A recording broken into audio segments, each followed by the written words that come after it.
black coffee. This is the Kavoya Coffee Podcasting Network. Coffee people talking to coffee people about coffee and things coffee adjacent. This episode of Ristretto is brought to you by Kavoya Specialty Coffee, where coffee is always a collaborative voyage.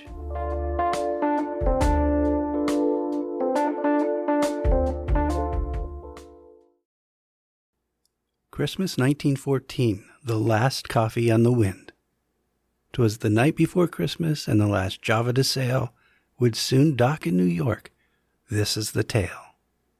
One of the more inspirational trends to emerge on the frontier of sustainability is shipping coffee in sailing vessels. There are now several companies that can ship coffee in cargo ships under the power of wind.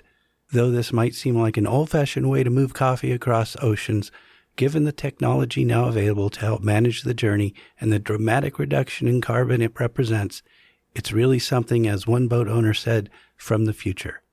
But for more than 100 years, shipping coffee under the power of sail alone was considered impractical, if it was considered at all, or just simply unthinkable.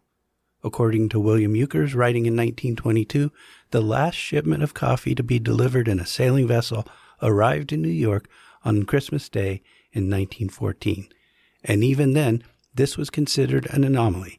Steamships had been dominating the ocean freight business for decades. This ship that arrived on Christmas Day in 1914 did not arrive on the wind because the importer couldn't afford to hire a steamship. They wanted the coffee to be on the water in the tropics for several months because throughout the late 19th and early 20th century, sea-weary coffee was considered the best coffee for which people would pay a premium, but it had to show its age. Let's now turn the episode over to William H. Ukers. The following is an extended excerpt from the 1922 edition of his book, All About Coffee. Ukers writes, "Up to 1915, it was the custom to ship considerable Java coffee to New York in slow-going sailing vessels of the type in favor 100 years ago. Java Coffee's ex-sailing ships always commanded a premium because of the natural sweating they experienced in transit. Attempts to imitate this natural sweating process by steam heating the coffees that reached New York by faster-going steamship lines and interference therewith by the Pure Food authorities caused a falling off of the demand for light brown or extra brown Dutch East Indian growths, and gradually the picturesque sailing vessels were seen no more in New York harbor. At the end, they were mostly Norwegian barks of the type of the Gaupa. It usually took from 4 to 5 months to make the trip from Padang or Batavia to New York, crossing the equator twice, first in the Indian Ocean and then in the South Atlantic. The trip was more than equal to circumnavigating the earth in our latitude. In the hold of the vessel, the cargo underwent a sweating that gave the coffee a rare shade of color and that, in the opinion of coffee experts, greatly enhanced its flavor and body.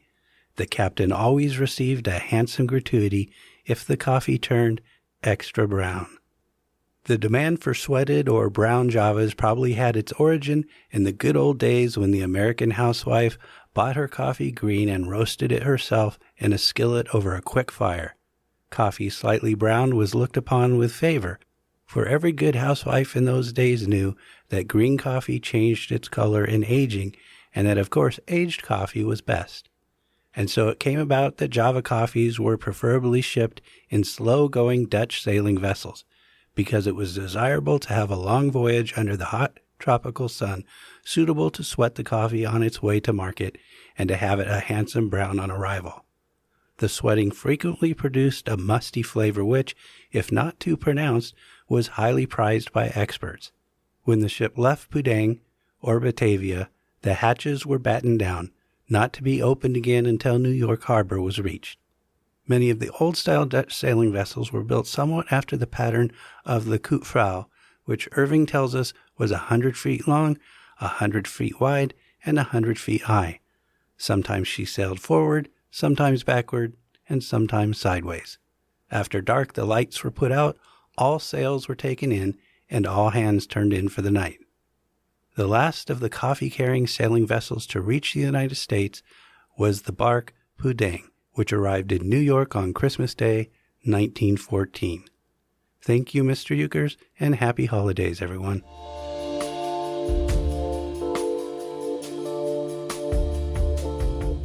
You've been listening to Ristretto, Short Shots, Any Subject. Executive producer for the Kavoya Coffee Podcasting Network is me, Mike Ferguson.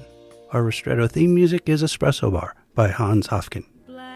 If you've enjoyed this or any podcast on the Kavoya Coffee Podcasting Network, please do all the things.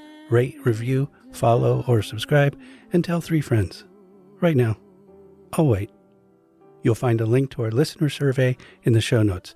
Please take the survey. Please, I'm begging you. And remember 2 things. You can email me at mike.ferguson@kavoya.com, and Black Coffee is performed by the one and only Ella Fitzgerald.